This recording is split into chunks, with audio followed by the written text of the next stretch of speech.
அனைவருக்கும் காலை வணக்கம். கரிசலாங்கண்ணி கீரை எவ்வளோ அழகாக வந்திருக்காங்க பாருங்கள். முடிய வளர்ச்சியை தூண்டுறதில், முடியை கருமையாக்குறதுல நம்ம கரிசலாங்கண்ணி மாதிரி எதுவுமே இல்லைங்க. அப்படியே வெற்றிலை ஜீரண சக்தியை கால்சியம் சத்தும் வெற்றிலைக்கு நிறையா இருக்குங்க. நம்ம இம்யூனிட்டி பவரை அதிகரிக்கிறதுக்கும் வெற்றிலை நல்ல உதவியாக இருக்கும்.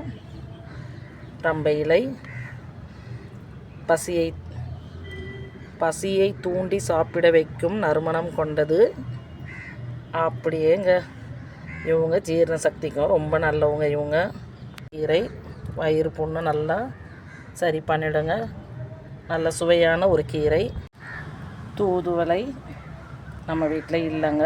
முடக்கற்றான், முடக்குவாதத்தை சரி பண்ணணும். முடக்கற்றான், அதனால தான் அதுக்கு பேரே முடக்கற்றான்னு சொல்லி. கண்டிப்பாக எல்லோரும் இதை சாப்பிடுங்க. கிடைக்கிறவங்க யூஸ் பண்ணிவிடுங்க, மிஸ் பண்ணிடாதீங்க. அப்படியே பிரண்டை நம்ம நரம்புகளுக்கெலாம் ஸ்ட்ரென்த்து கொடுப்பாங்க, பசியை தூண்டுவாங்க, ஜீரண சக்தியை பெருக்குவாங்க. கண்டிப்பாக நம்ம இதெல்லாம் விடாமல் சமையலில் சேர்த்துக்கணுங்க.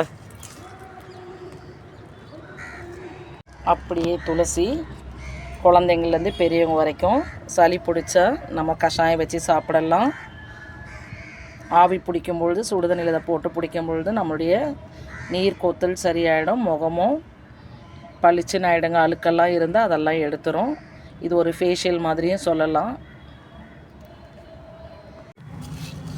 அப்படியே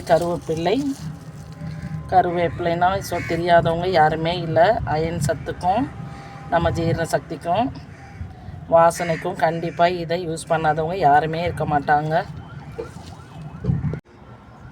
அப்படியே அம்மன் பச்சரிசி பருக்களை உதற வைக்கிறதுக்கு நம்ம இந்த அம்மன் பச்சரிசி பால் வைக்கும் பொழுது பரு எது இருந்தாலும் கொட்டிடுங்க.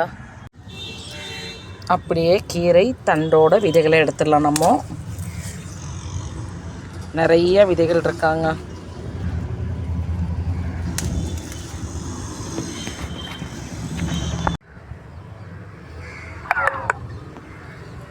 இன்றைக்கி கீரையும் கீரை தண்டும் அறுவடை பண்ணுறோம்.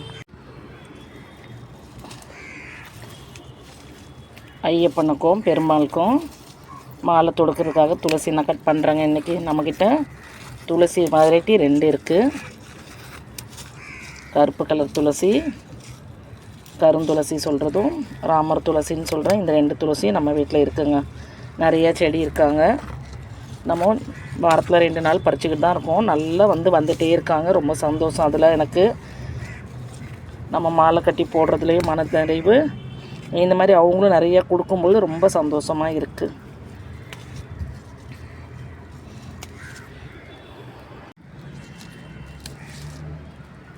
அப்படியே கருந்துளசி நம்ம எந்தெந்த தொட்டியில் இருக்கோ எல்லாத்தையுமே எடுத்துடலாம் கொஞ்சம் கொஞ்சம்.